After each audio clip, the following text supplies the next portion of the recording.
Hello everyone. आज हम फिर क्लास 12 का करंट इलेक्ट्रिसिटी का टॉपिक इलेक्ट्रिक पावर के साथ आपके सामने है। हम आज बात करेंगे कि इलेक्ट्रिक पावर क्या होता है। इससे सबसे पहले हम लोग ये जानेंगे कि पावर क्या होता है। पावर जो है केवल इलेक्ट्रिक पावर के बात में ही नहीं है। पावर जो है ऑफिशियल पावर होता है, किसी ऑफिसर का पावर होता है, किसी मशीन का पावर होता है, उसी तरह से इलेक्ट्रिक पावर भी होता है। पावर को समझने के लिए अगर हम लोग एक एग्जांपल देखें कि कोई एक काम हमको ऑफिशियल कोई काम कराना है और हम किसी ऑफिसर के पास जाएं और किसी छोटे लेवल के ऑफिसर के पास जाएं, क्लास 2 के ऑफिसर के पास जाएं और हमको 4-5 दिन लग जाएं वो काम कराने में, और उससे किसी बड़े लेवल के ऑफिसर के पास जाएं तो हमारा काम जो है 1-2 दिन के अंदर ही हो जाता है। इसका मतलब ये है कि अगर सेम काम को लेकर हम 2 अलग अलग ऑफिसर्स के पास गए, एक ने हमारा काम जल्दी कर दिया और एक ऑफिसर को थोड़ा ज़्यादा टाइम लग गया, तो हम ये समझ पाते हैं कि जिस ऑफिसर की वजह से हमारा काम जल्दी हो गया वो ज़्यादा पावरफुल है। हम ये बोलते हैं कि उसके पास पावर ज़्यादा है, इसलिए उसने जल्दी कर दिया। इसका मतलब कि पावर जो है वर्क और टाइम का एक रेशियो होता है। पावर को हम लोग डिफाइन करते हैं कि वर्क और divided by time, work divided by time, यानी कि P is equal to W upon T। ये बात जो है ये हर जगह एप्लीकेबल है। किसी मशीन के पावर की बात हो, किसी ऑफिसर के पावर की बात हो, या यहाँ पे इलेक्ट्रिक पावर की बात हो, power equal to work upon time यानी W बाई T। अब हम लोग अगर इलेक्ट्रिक पावर की बात कर रहे हैं तो हम ये देखेंगे या देखना चाहेंगे कि इलेक्ट्रिक पावर के लिए इलेक्ट्रिसिटी से रिलेटेड वर्क की बात हम लोगों ने कब और कहां पढ़ी थी। तो इलेक्ट्रिसिटी से रिलेटेड वर्क जो हम लोगों ने पढ़ा था वो पढ़ा था पोटेंशियल के लिए। जब हमको किसी भी पॉइंट का पोटेंशियल डिफाइन करना होता है तो हम ये बताते हैं कि किसी एक चार्ज के फील्ड में, मान लीजिए हमारे पास यहाँ पे एक चार्ज है Q, और इस चार्ज Q के इलेक्ट्रिक फील्ड में हम जब इंफिनिटी से किसी चार्ज को पकड़कर और किसी पॉइंट तक ले आते हैं, एक टेस्ट चार्ज को ही पकड़ के ले आए या एक किसी दूसरे चार्ज को पकड़ के ले आए, मान लीजिए हम ये Q चार्ज को पकड़ के ले आना चाहते हैं। हम ये जानते हैं according to the Coulomb's law कि ये वाला चार्ज दूसरे चार्ज पर फोर्स लगाता है, चाहे वो अट्रैक्शन का फोर्स लगाता हो या रिपल्सन का फोर्स लगाता हो। तो कूलॉम्स लॉ से जो ये फोर्स लगाएगा वो फोर्स प्रोपोर्शनल होता है इसके डिस्टेंस के स्क्वायर के इनवर्स के, यानी कि force is inversely proportional to the square of the distance between these two charges. इस फॉर्मूले से हमको ये समझ में आता है कि अगर इन दोनों चार्ज के बीच का डिस्टेंस हम इनफाइनाइट कर दें तो यहाँ पे हमारा फोर्स 0 हो जाएगा।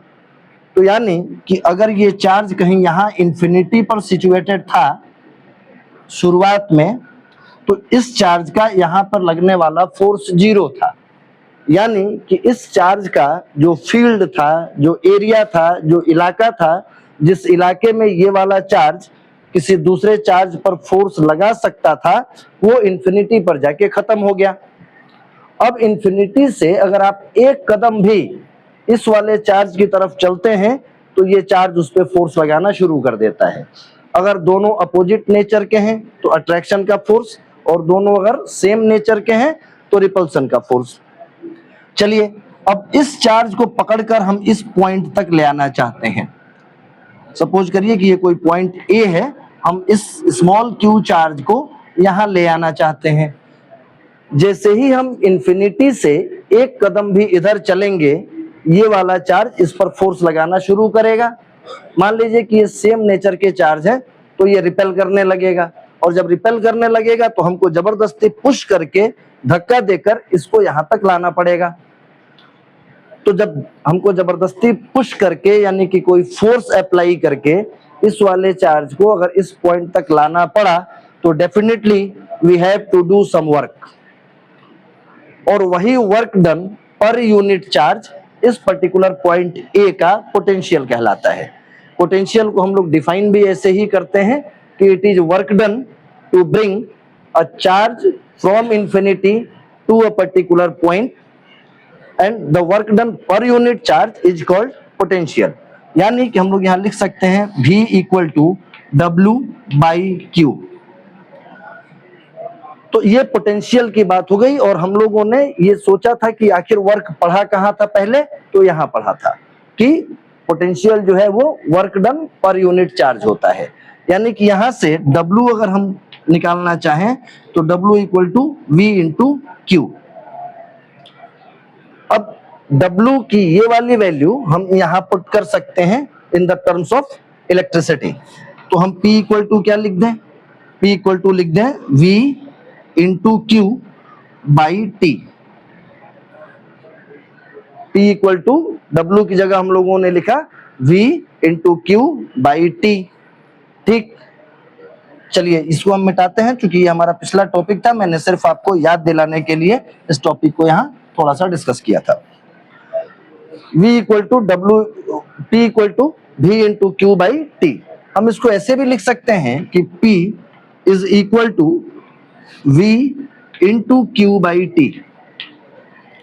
और जैसा कि हमको ये बात पता है कि this is the flow of charge per unit time, यानी Q बाई T, इसको हम बोलते हैं करंट। तो ये हो गया P इक्वल टू V और यहाँ हो गया I, where I is the current. हम यहाँ ब्रैकेट में लिख देते हैं, I को हम लोग डिफाइन करते हैं Q बाई T। तो यहाँ हमको पावर का पहला फॉर्मूला मिला P is equal to V into I। उसके बाद थोड़ा इसको और आगे बढ़ाते हैं। थोड़ा और आगे बढ़ाने के लिए V इक्वल टू IR, ये बात हमको ओम्स लॉ से पता है कि V की वैल्यू होती है IR। तो हम V की जगह एक बार IR पुट करते हैं। तो P और V की जगह हमने पुट किया I इंटू R, और एक I ये बगल में है। इसका मतलब हो गया कि this is I square R। तो हमको पावर के लिए एक और फॉर्मूला मिल गया कि P is equal to I square R। जिस तरह से हम लोगों ने यहाँ V को मैनिपुलेट किया और V की जगह IR पुट किया, उसी तरीके से इसी फॉर्मूले में I is equal to V upon R भी लिखा जा सकता है, क्योंकि हमको ये मालूम है कि V इक्वल टू IR, तो I is equal to V upon R। तो हम लोग यहाँ पे एक बार V को हटाते हैं और एक बार I को हटाते हैं। अगर हम I को हटाते हैं तो हमको फॉर्मूला मिल जाएगा ये V, और इसकी जगह लिख दिया V अपॉन R। तो ये फॉर्मूला हमको मिल गया V स्क्वायर बाई R। यानी कि पावर के लिए हमको तीन फॉर्मूले मिले, P is equal to VI, P equal to I square R और P is equal to V square by R। एक बात। दूसरी बात ये कि हम लोग अगर पावर के यूनिट की बात करें तो यहाँ W इसकी यूनिट होती है जूल और टाइम की यूनिट सेकंड, यानी कि पावर की यूनिट जो है इस फॉर्मूले से हमको मिलती है जूल पर सेकंड। और जूल पर सेकंड को हम लोग बोलते हैं वाट। पावर को बोला जाता है, जूल पर सेकंड को बोला जाता है वाट, यानी कि the SI unit of power is what. अगर हमको ये डिफाइन करना हो कि एक वाट किसको बोलेंगे, 1 वाट। एक छोटा सा क्वेश्चन कभी कभी ये भी पूछा जाता है कि डिफाइन 1 वाट। तो 1 वाट के लिए आप देखिए कि वाट हम बोलते हैं जूल पर सेकंड को। तो अगर हम 1 जूल वर्क ले लें और 1 सेकंड टाइम ले लें, 1 जूल वर्क इन 1 सेकंड। मान लीजिए कोई मशीन है, कोई एनर्जी कन्वर्टिंग डिवाइस है, फॉर एग्जांपल कि हमने बल्ब लिया। अगर बल्ब ने 1 जूल इलेक्ट्रिकल एनर्जी को 1 जूल लाइट एनर्जी में 1 सेकंड में कन्वर्ट कर दिया, तो ये बोला जाएगा कि उस बल्ब का पावर जो है वो 1 वाट है, यानी कि this is 1 joule by 1 second. यानी कि कोई भी मशीन, कोई भी एपरेटस, कोई भी इंस्ट्रूमेंट अगर 1 जूल वर्क 1 सेकेंड में परफॉर्म करता है, या 1 जूल एनर्जी को वो 1 सेकेंड में किसी दूसरे फॉर्म ऑफ एनर्जी में कन्वर्ट कर देता है, तो उस मशीन का पावर कहा जाता है 1 वाट। यहां तक की बात हम लोग समझ गए। अब जो मेन पॉइंट है इस टॉपिक का वो ये है कि P is equal to VI। चलिए यहां तक तो बात सिंपल है, लेकिन यहाँ P equal to I square R और यहाँ P is equal to V square by R एक बात का कंफ्यूजन क्रिएट करते हैं। वो कंफ्यूजन ये है कि यहाँ हम अगर रिलेशन देखें तो हमको पावर जो है वो रेजिस्टेंस के डायरेक्ट प्रोपोर्शन में दिख रहा है, और यहाँ अगर देखें तो पावर जो है वो रेजिस्टेंस के इनवर्स प्रोपोर्शन में दिख रहा है। तो कंफ्यूजन ये है कि हम इसको रेजिस्टेंस का डायरेक्ट प्रोपोर्शन बोलें या इनवर्स प्रोपोर्शन बोलें। तो इस बात को समझने के लिए हम इसको अलग अलग डिस्कस करते हैं। ये प्रोपोर्शन का जो वर्ड मैंने यूज किया, यहाँ फॉर्मूले में प्रोपोर्शन नहीं बल्कि इक्वल साइन लगा हुआ है। तो यानी कि हमारा पावर जो है ये इक्वल है आई स्क्वेयर आर के। अब फिर हम ये बात कैसे बोल सकते हैं कि पावर जो है वो रेजिस्टेंस के डायरेक्ट प्रोपोर्शन में है? तो प्रोपोर्शन के लिए जब भी हम ये जानते हैं कि इक्वल साइन हटाने के लिए कांस्टेंट हटाना पड़ेगा तो प्रोपोर्शनल आएगा, और अगर प्रोपोर्शन साइन लगा हुआ है तो कोई कांस्टेंट मल्टीप्लाई करना पड़ेगा तो वहां इक्वल आएगा। इसका मतलब ये हुआ कि अगर हम ये बोल रहे हैं या बोलना चाहते हैं कि पावर रेजिस्टेंस के डायरेक्टली प्रोपोर्शनल है, तो इसका मतलब ये हुआ कि हम इस आई स्क्वायर को कांस्टेंट मान के चल रहे हैं। यानी कि इफ आई इज कांस्टेंट, यानी करंट कांस्टेंट हो जाए, करंट अगर कांस्टेंट हो जाए तो हमारा पावर जो है वो रेजिस्टेंस के डायरेक्ट प्रोपोर्शन में आ जाएगा। अगर आई स्क्वायर कांस्टेंट टर्म हो जाए तो पावर जो है वो आर के डायरेक्ट प्रोपोर्शन में हो जाएगा। मतलब ये हुआ कि करंट हमको कांस्टेंट चाहिए। अब जरा आप पिछला टॉपिक रिवाइज करिए या याद करिए और देखिए कि करंट की वैल्यू किस तरह के सर्किट में कांस्टेंट ली गई थी। तो आपको याद आएगा कि जब हम लोग रेजिस्टेंस का सीरीज कॉम्बिनेशन पढ़ रहे थे तो हर रेजिस्टेंस में करंट की वैल्यू कांस्टेंट थी और पोटेंशियल डिफरेंस हर रेजिस्टेंस के अक्रॉस डिफर कर रहा था। आप ये रेजिस्टेंस का सीरीज कॉम्बिनेशन में जब इक्विवेलेंट फाइंड आउट किया गया था तो वहां हमने ये देखा था कि हर रेजिस्टेंस से पास होने वाला करंट सेम था। It means current is constant in series circuits. तो यानी कि हम ये बात किस सर्किट की कर रहे हैं? सीरीज सर्किट की। यानी कि सीरीज सर्किट में पावर जो है वो रेजिस्टेंस के डायरेक्टली प्रोपोर्शनल होता है। सेम उसी तरीके से अगर हम P is equal to V square by R की बात करें, P is equal to V square by R. अब यहां हमको दिख रहा है कि पावर जो है वो रेजिस्टेंस के साथ इनवर्सली रिलेटेड है। तो अगर यहाँ इनवर्स प्रोपोर्शन दिखाना हो तो यहाँ हम V को कांस्टेंट मान लें। तो यहाँ हम लिखेंगे कि इफ V इज कांस्टेंट, यानी कि पोटेंशियल कांस्टेंट है, तो हमारा पावर जो है वो रेजिस्टेंस के इनवर्स प्रोपोर्शन में है। अब फिर एक बार याद करिए कि V जो है कब कांस्टेंट होता था? तो जब हम लोग पैरेलल सर्किट की बात करते थे तो पैरेलल सर्किट में हर एपरेटस के अक्रॉस पोटेंशियल डिफरेंस सेम रहता है जबकि करंट डिवाइड हो जाता है। आप यहाँ ये याद कर लीजिए कि मान लीजिए हमारे ये दो एपरेटस जो हैं वो पैरेलल में जुड़े हुए हैं, तो यहाँ और यहाँ के बीच में पोटेंशियल डिफरेंस जितना होगा V, उतना ही यहाँ और यहाँ के बीच में भी होगा V। तो पैरेलल सर्किट में पोटेंशियल डिफरेंस कांस्टेंट होता है और करंट जो है वो जो इधर से आ रहा होगा वो दो पार्ट में डिवाइड हो गया। तो यानी कि अगर कांस्टेंट पोटेंशियल डिफरेंस की बात की जाए तो हमारा पावर रेजिस्टेंस से इनवर्सली रिलेटेड होता है। खैर ये बात तो हो गई, ये हम समझ गए कि जब हम सीरीज सर्किट की बात करेंगे तो उस समय पावर जो है हमारा रेजिस्टेंस के डायरेक्ट प्रोपोर्शन में आएगा, और जब हम पैरेलल सर्किट की बात करेंगे उस समय हमारा रेजिस्टेंस जो है वो पावर जो है वो रेजिस्टेंस से इनवर्स प्रोपोर्शन में आएगा। लेकिन इससे कुछ बहुत कॉन्सेप्ट क्लियर हुआ नहीं कि भाई मतलब क्या है सीरीज में जोड़ने पर रेजिस्टेंस से डायरेक्ट प्रोपोर्शन, पैरेलल में जोड़ने पर रेजिस्टेंस से इनवर्स प्रोपोर्शन। तो इस बात को समझने के लिए हम थोड़ा एक साइड के टॉपिक पे चलते हैं। वो साइड का टॉपिक हमारा क्या है कि हम ये समझते हैं कि भाई रेजिस्टेंस एपरेटस का कैसे देखेंगे। कोई भी एपरेटस हम ले लेते हैं और उसका रेजिस्टेंस देखते हैं। उसके लिए हम टॉपिक देखते हैं rating of electrical appliances. Rating of electrical appliances. Rating of electrical appliances का मतलब समझिए।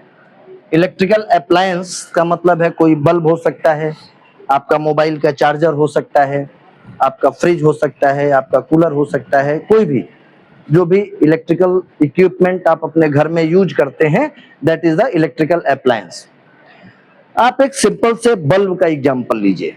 आप अगर दुकान पर बल्ब खरीदने जाते हैं तो आप शॉपकीपर से ये बोलते हैं कि एक 100 वॉट का बल्ब दे दीजिए, एक 50 वॉट का बल्ब दे दीजिए, एक 10 वॉट का बल्ब दे दीजिए। आप इस तरह से बोलते हैं कि हमको ये वाला बल्ब चाहिए। तो जब आप ये बताते हैं कि हमको 100 वॉट का बल्ब चाहिए, तो आप उसका पावर डिफाइन करके उसको बता देते हैं कि हमको 100 वॉट का बल्ब दे दीजिए। जब आप वो बल्ब लेके देखते हैं तो उस पर क्या लिखा होता है आप ये कभी वॉच करिएगा। अगर आपने एक बल्ब लिया तो उस पर लिखा होता है 100 वॉट 220 वोल्ट या 240 वोल्ट। अगर हम लोग अपने इंडिया में अगर बल्ब खरीदते हैं तो उस पे 100 वॉट एंड 220 वोल्ट लिखा गया होता है। इसका मतलब ये है कि हम लोगों के घर में जो डोमेस्टिक सप्लाई आती है वो 220 वोल्ट की होती है, और बल्ब हमने 100 वॉट का ले लिया। कंपनी इतना लिख के हमको ये बताना चाहती है या बताती है कि अगर हम उस बल्ब को 220 वोल्ट के साथ ऑपरेट करेंगे तो वो हमको 100 वॉट का पावर देगा। अगर हम उसको 220 वोल्ट के साथ ऑपरेट करेंगे तो वो 100 वॉट का पावर देगा। एक बात ये बताती है। दूसरी बात ये बताती है कि भाई साहब आप इसको 220 वोल्ट से ज्यादा पर ऑपरेट भी मत करिएगा। जैसे ही आप इसको 220 वोल्ट से ज्यादा पर ऑपरेट करने के लिए लगाएंगे, ये चला जाएगा, बल्ब आपका फ्यूज हो जाएगा। और तीसरी बात ये बताती है कि अगर आप इसको 220 वोल्ट से कम पर ऑपरेट करेंगे तो भाई पावर आपका 100 वॉट नहीं मिलेगा, उससे कम मिलेगा। इतनी बात लिख के तो कंपनी ने हमको ये सिंपल सा स्टेटमेंट दे दिया कि अगर आप 220 वोल्ट पर ऑपरेट करेंगे तो ये अपना बेस्ट परफॉर्म करेगा, 100 वॉट का पावर देगा। अगर आप ये वोल्टेज ज्यादा कर देते हैं तो ये फ्यूज हो जाएगा, और अगर इससे कम पर ऑपरेट करते हैं तो ये 100 वॉट से कम का पावर देगा। मतलब ये हुआ कि चलो हम ये मान लिए कि हम इसको ज्यादा पर तो ऑपरेट नहीं कर सकते, 220 वोल्ट अगर उस पर मेंशन्ड है तो हम उसको ज्यादा पर ऑपरेट नहीं करेंगे, लेकिन कम पे तो ऑपरेट कर सकते हैं। ठीक है, थोड़ा कम ही पावर देगा लेकिन हम कम पे ऑपरेट कर सकते हैं। तो मतलब ये हुआ कि during operation we have options. जब हम इस बल्ब को ऑपरेट कर रहे हैं, चला रहे हैं, जला रहे हैं, तो हमारे पास ऑप्शन है कि हम या तो इसको 220 वोल्ट पे ऑपरेट करें या उससे कम पर ऑपरेट करें। तो अगर 220 वोल्ट पर ऑपरेट करेंगे तो अब एक चीज देखिए, यहां हमारे पास दो तरह का वोल्टेज हमको दिख रहा है। एक जो कि ये मेंशन्ड है, जो रेटेड है, यानी कि हम इसको लिख लेते हैं V रेटेड। और एक जितने पर हम इसको ऑपरेट करेंगे। मतलब ये सॉरी, मतलब ये कि 220 वोल्ट अगर उस पर रेटिंग की गई है तो या तो हम इस पे चला लें, अगर हम इसको किसी कम वोल्टेज पे चलाते हैं तो हम उस दूसरे वाले वोल्टेज को ऑपरेटेड लिखेंगे, ओपी, वी रेटेड और वी ओपी। अब यहाँ एक बात ध्यान देने वाली है कि अगर हम उसको 220 वोल्ट पर ही चला रहे हैं तो हमारा रेटेड और ऑपरेटेड दोनों सेम है, ज्यादा पर तो चला नहीं सकते, और अगर कम पर चला रहे हैं तो रेटेड है 220 वोल्ट और ऑपरेटेड जितने पर भी हम इसको चलाएंगे। मान लीजिए हम 110 वोल्ट पे चला रहे हैं तो ऑपरेटेड वोल्टेज कितना हो जाएगा, 110 वोल्ट, और रेटेड वोल्टेज कितना हो जाएगा, 220 वोल्ट। ये बात क्लियर हो गई। अब ये चीज रेटिंग करने के बाद कंपनी जो है दो चीजें तो हमको बता रही है कि उस बल्ब का पावर कितना है, दैट इज द 100 वॉट, और दूसरी चीज ये बता रही है कि आप उसको कितने वोल्टेज पे चलाएंगे। लेकिन इसके साथ कंपनी दो बातें नहीं बताती है, और एक फिजिक्स का स्टूडेंट होने के नाते वो दो बातें जो है वो हमको खुद ही जज करनी पड़ती हैं, खुद ही निकालनी पड़ती हैं। वो दो बातें कौन सी हैं कि इस बल्ब की करंट कैपेसिटी होती है, कि इस बल्ब के फिलामेंट से होकर कितने एम्पियर का मैक्सिमम करंट पास कर सकता है। जो हम लोग ये बोलते हैं ना कि हमारा बल्ब फ्यूज कर गया, तो नॉर्मल वे में हम ये बोलते हैं कि हमारा वोल्टेज बढ़ गया इसलिए हमारा बल्ब फ्यूज कर गया। लेकिन उसके साथ एक बात ये और भी होती है कि हमारे उस बल्ब से होकर उसके करंट कैपेसिटी से ज्यादा करंट पास कर गया इसलिए हमारा बल्ब फ्यूज कर गया। तो यहाँ हम दो बातें निकालेंगे कि इस बल्ब की करंट कैपेसिटी कितनी है और इस बल्ब का फिलामेंट का रेजिस्टेंस कितना है। तो अगर हम रेजिस्टेंस निकालना चाहें तो हमको दो चीजें दी गई हैं, एक P दिया गया है 100 वॉट और V दिया गया है 220 वोल्ट। तो हमको यहाँ देखिए P मालूम है और V मालूम है, तो R हम निकाल सकते हैं। R निकालने के लिए इस फॉर्मूले में क्या करेंगे, R निकालना है तो R equal to V square by P। तो यानी कि R इक्वल टू हम यहाँ क्या कर सकते हैं, वी स्क्वायर बाई P। अब इस बल्ब का रेजिस्टेंस हमको पता चल जाएगा, तो वो हो जाएगा 220 इंटू 220 और डिवाइडेड बाई 100। आप इसको जब सॉल्व करेंगे तो इट विल बी 484 ओम। इस बल्ब का रेजिस्टेंस कितना आ गया, 484 ओम। एक बात तो हमको ये पता चल गई। दूसरी करंट कैपेसिटी। अब करंट कैपेसिटी जो है वो इसी डेजिग्नेटेड वैल्यूज से निकाली जाएगी। इस बल्ब का रेजिस्टेंस कितना आ गया, 484 ओम, और ये बोला गया है, कंपनी के द्वारा हमको बोला गया है कि आप इसको कितने वोल्ट पे ऑपरेट करेंगे, 220 वोल्ट पे। कंपनी ये मान के नहीं चलती है कि आप इसको किसी और पे ऑपरेट करेंगे, कंपनी ये मान के चलती है कि आप उसको 220 वोल्ट पे ही चलाएंगे। अब वो आपकी मर्जी है कि आप उसको किसी और वोल्टेज पे चलाने लगिए, लेकिन कंपनी जो मान रही है वो 220 वोल्ट ही मान रही है। तो इस बात का मतलब ये हुआ कि हम एक सर्किट बनाते हैं और इसमें ये 484 ओम का रेजिस्टेंस ऐड कर देते हैं, ये बल्ब, और इस पर वोल्टेज कितना अप्लाई कर देना है हमको, 220 वोल्ट। हमने वोल्टेज, जब ये सर्किट में ऑपरेट होगा हमारा बल्ब, तो यही सिचुएशन आएगी ना मेरे पास। भाई बल्ब लगा हुआ है, उस बल्ब का रेजिस्टेंस है 484 ओम और कंपनी ने ये बोला है कि 220 वोल्ट पे चलाओ, हम 220 वोल्ट पे चला रहे हैं। अब यहां हम ओम्स लॉ लगा के यहां I की वैल्यू निकाल सकते हैं। I की वैल्यू कितनी आ गई, तो I की वैल्यू V अपॉन R, यानी 220 डिवाइडेड बाई 484। आप इसको सॉल्व करेंगे तो ये जो है आएगा 5/11 एम्पियर। 220/484 को आप जब सॉल्व करेंगे, सिंप्लीफाई करेंगे, तो इट विल बिकम 5/11 एम्पियर। यानी यहां हमको दो बातें पता चल गई। और क्या क्या? एक हमको उस बल्ब का रेजिस्टेंस पता चला 484 ओम, और दूसरा हमको 5/11 एम्पियर उसकी करंट कैपेसिटी पता चली। अब ये करंट कैपेसिटी क्या लफड़ा है भाई? तो करंट कैपेसिटी का लफड़ा ये है कि इस बल्ब में इस करंट कैपेसिटी से ज्यादा का करंट नहीं जाना चाहिए टू बी सेफ। अगर हम सेफली ऑपरेट करना चाहते हैं तो what should be the current through the bulb? 5/11 ampere maximum. चलिए ये दो बातें हम नोट कर लेते हैं कि एक 100 वॉट 220 वोल्ट बल्ब के लिए हमको दो बातें और पता चल गई। क्या पता चली?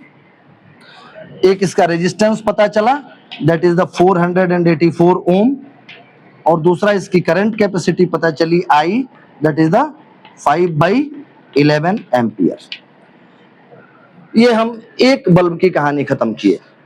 अब आते हैं दूसरे बल्ब पर। एक हम दूसरा बल्ब लेके आए। कई डिफरेंट वॉट के बल्ब मार्केट में आते हैं। हम एक दूसरा बल्ब ले आए, उस पर जो रेटिंग थी, रेटिंग में बस ध्यान रखिएगा दो ही चीजें लिखी होती हैं। जब हम rating of the electrical appliance की बात करते हैं तो उस पर दो ही बातें लिखी होती हैं कि उसका पावर कितना है और उसको कितने वोल्टेज के अंडर में ऑपरेट करना है। तो एक बल्ब पे लिखा है 40 वॉट और V इक्वल टू 220 वोल्ट। अब इसके लिए फिर वही दो चीजें हमको निकालनी होंगी कि उसका रेजिस्टेंस कितना होगा और उसका करंट कैपेसिटी क्या होगी। चलिए तो इसका रेजिस्टेंस निकालते हैं।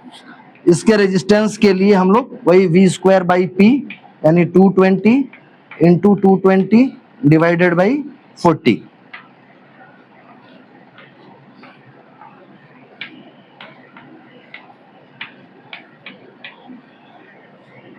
यानी ये आया 1210 ओम। इसका रेजिस्टेंस आएगा 1210 ohm. 1210 ohm is the resistance of this bulb.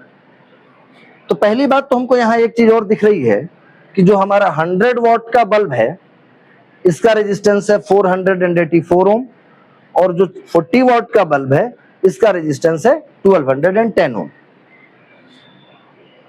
इसकी करंट कैपेसिटी भी हम निकाल सकते हैं।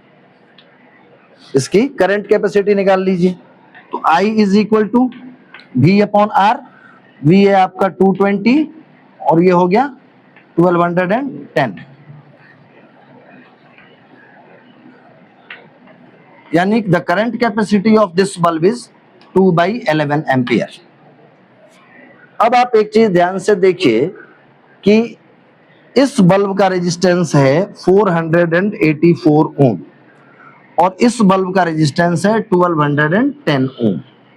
ये बल्ब 40 वॉट का है, ये बल्ब 100 वॉट का है। ये दो रेजिस्टेंस हम लोगों ने निकाल लिया है। अब इस फॉर्मूले पर वापस आते हैं। इस फॉर्मूले पर वापस आने पर हम अगर इन दोनों बल्ब को सीरीज कॉम्बिनेशन में ऐड करें, फॉर योर काइंड इंफॉर्मेशन, आप ये बात पहले से जानते होंगे कि हमारा डोमेस्टिक कनेक्शन जो होता है वो पैरेलल सर्किट होता है। हमारे घरों में जो बिजली की वायरिंग की जाती है वो पैरेलल कॉम्बिनेशंस में की जाती है, वो पैरेलल सर्किट होता है। अगर हम एक नया सर्किट अपने से बैठ के बनाएं सीरीज टाइप सर्किट बनाने के लिए मान लीजिए कि हम ऐसा करते हैं, सीरीज टाइप सर्किट बनाने के लिए हम ऐसा कर लेते हैं कि यहां हमने एक बल्ब लगाया और इस बल्ब के एक टर्मिनल से लाकर यहां पावर सप्लाई दे दी, यहां से आगे बढ़े, एक दूसरा बल्ब यहां लगाया और एक टर्मिनल से इधर से लाकर ये मेंस में जोड़ दिया। ये मेंस सप्लाई है, ठीक है। अब यहां आपको ये दिख रहा होगा कि ये दोनों बल्ब जो हैं वो पैरेलल में जोड़े गए हैं, सॉरी सीरीज में जोड़े गए हैं। यहां हमको ये क्या दिख रहा है कि ये दोनों बल्ब सीरीज में जोड़े गए हैं। ये वाला बल्ब जो है वो हमारा 100 वॉट का है और ये वाला बल्ब जो है वो 40 वॉट का है, ठीक है। इस बल्ब का रेजिस्टेंस कितना आ गया, तो 484 ओम आ गया, और इस बल्ब का रेजिस्टेंस कितना आ गया, तो 1210 ओम आ गया। सर्किट कौन सा है, तो सीरीज सर्किट है। सीरीज सर्किट के लिए अभी हमने ये देखा था, अभी फॉर्मूला यहाँ पे लिखा हुआ था कि पावर जो है वो रेजिस्टेंस के डायरेक्टली प्रोपोर्शनल होता है। I am repeating this again कि ये कॉम्बिनेशन हमारे घर का नहीं होता है, ये सीरीज कॉम्बिनेशन है, ये हम लोगों ने अलग से डिजाइन किया हुआ है। हमारे घर का कॉम्बिनेशन पैरेलल कॉम्बिनेशन होता है। Repeatedly I am telling you कि the domestic circuit is in parallel connections, not in series connection. तो please do not compare this with your home. आप इसको अपने घर के कनेक्शन से या घर में होने वाली घटनाओं से कंपेयर नहीं करेंगे। आप यहाँ अलग से इस बात को समझेंगे कि ये सीरीज कॉम्बिनेशन अलग चीज है। यहाँ पावर हमारा रेजिस्टेंस के डायरेक्टली प्रोपोर्शनल आया। इस बात का मतलब ये हुआ कि जिस बल्ब का रेजिस्टेंस ज्यादा होगा वो ज्यादा पावर देगा, यानी कि ये 40 वॉट का बल्ब 100 वॉट के बल्ब से तेज जलेगा। अब फिर आपके दिमाग में ये बात फ्लैश कर रही होगी कि नहीं, ऐसा तो नहीं होता है। तो ऐसा आपके घर में नहीं होता है, इसलिए कि आपके घर का कनेक्शन सीरीज कनेक्शन नहीं होता है। इसलिए हम ये बात बार बार रिपीट कर रहे थे कि हम इसको अपने घर के कनेक्शन से कंपेयर नहीं करेंगे। हमारे घर में 100 वाट का बल्ब तेज जलता है और 40 वाट का बल्ब कम जलता है, वो धीरे जलता है, उसकी इंटेंसिटी कम होती है। 100 वाट वाले बल्ब की इंटेंसिटी ज्यादा होती है, ये ज्यादा लाइट देता है, ये कम लाइट देता है। लेकिन ये हमारे घर में होता है और वो पैरेलल कॉम्बिनेशन में होता है। यहाँ पे हमने सीरीज कॉम्बिनेशन डिजाइन किया हुआ है, तो इस तरह के कॉम्बिनेशन में ये 40 वॉट का बल्ब जो है वो तेज जलेगा, चूंकि इसका रेजिस्टेंस ज्यादा है, और 100 वॉट का बल्ब धीरे जलेगा, इसलिए कि इसका रेजिस्टेंस कम है। इसी को जब हम अपने डोमेस्टिक कनेक्शन में देखते हैं, तो डोमेस्टिक कनेक्शन में आप देखिए, डोमेस्टिक कनेक्शन अभी मैंने बताया कि पैरेलल कॉम्बिनेशन होता है। तो पैरेलल कॉम्बिनेशन का मतलब इस तरह से हो गया, ये दोनों बल्ब हमारे पैरेलल कॉम्बिनेशन में जोड़े गए हैं। यहां हमने पावर सप्लाई दिया 220 वोल्ट, यहां जो है वो ये 40 वॉट का बल्ब लिया, ये वाला 100 वॉट का बल्ब लिया, इसका रेजिस्टेंस जो है वो 1210 ओम है, और इसका रेजिस्टेंस जो है वो 484 ओम है। पैरेलल के लिए हम लोगों ने क्या देखा था, पैरेलल के लिए हम लोगों ने देखा था कि हमारा पावर जो है वो रेजिस्टेंस के इनवर्स प्रोपोर्शन में है। Power is inversely proportional to the resistance because potential is constant across both the bulbs. दोनों के अक्रॉस पोटेंशियल डिफरेंस जो है वो सेम रहेगा, तो हमारा पावर रेजिस्टेंस के इनवर्सली प्रोपोर्शनल होगा। इसका मतलब क्या हुआ कि जिसका रेजिस्टेंस ज्यादा उसका पावर कम, जिसका रेजिस्टेंस ज्यादा उसका पावर कम। आपने ये देखा भी होगा या आप देख सकते हैं कि आपके घर में लगा हुआ कम वाट का बल्ब जिसका रेजिस्टेंस ज्यादा होता है वो धीरे जलता है, उसकी इंटेंसिटी कम होती है, वो कम लाइट देता है। और 100 वॉट का बल्ब जिसका रेजिस्टेंस कम होता है उसका पावर ज्यादा होता है और वो ज्यादा पावर देता है, मतलब वो ज्यादा तेज जलता है। तो ये हमारी बात है पावर के रेजिस्टेंस के साथ डायरेक्ट प्रोपोर्शन या इनवर्स प्रोपोर्शन वाले रिलेशन की। नट समरी में बात ये है कि पावर जो है वो work done per unit time होता है, यानी कि W/T होता है। W को हम लोग पोटेंशियल के टर्म में लिखते हैं। उसके बाद हमको 3 फॉर्मूले मिलते हैं, P = VI, P = I²R और P = V²/R, जिसमें I²R के लिए अगर हम I की वैल्यू को कांस्टेंट ले लेते हैं, यानी कि सीरीज सर्किट की बात करते हैं, तो हमारा पावर रेजिस्टेंस के डायरेक्ट प्रोपोर्शन में होता है। और अगर हम पैरेलल सर्किट की बात करते हैं तो हमारा पावर रेजिस्टेंस के इनवर्स प्रोपोर्शन में होता है। That's all for today's, thank you.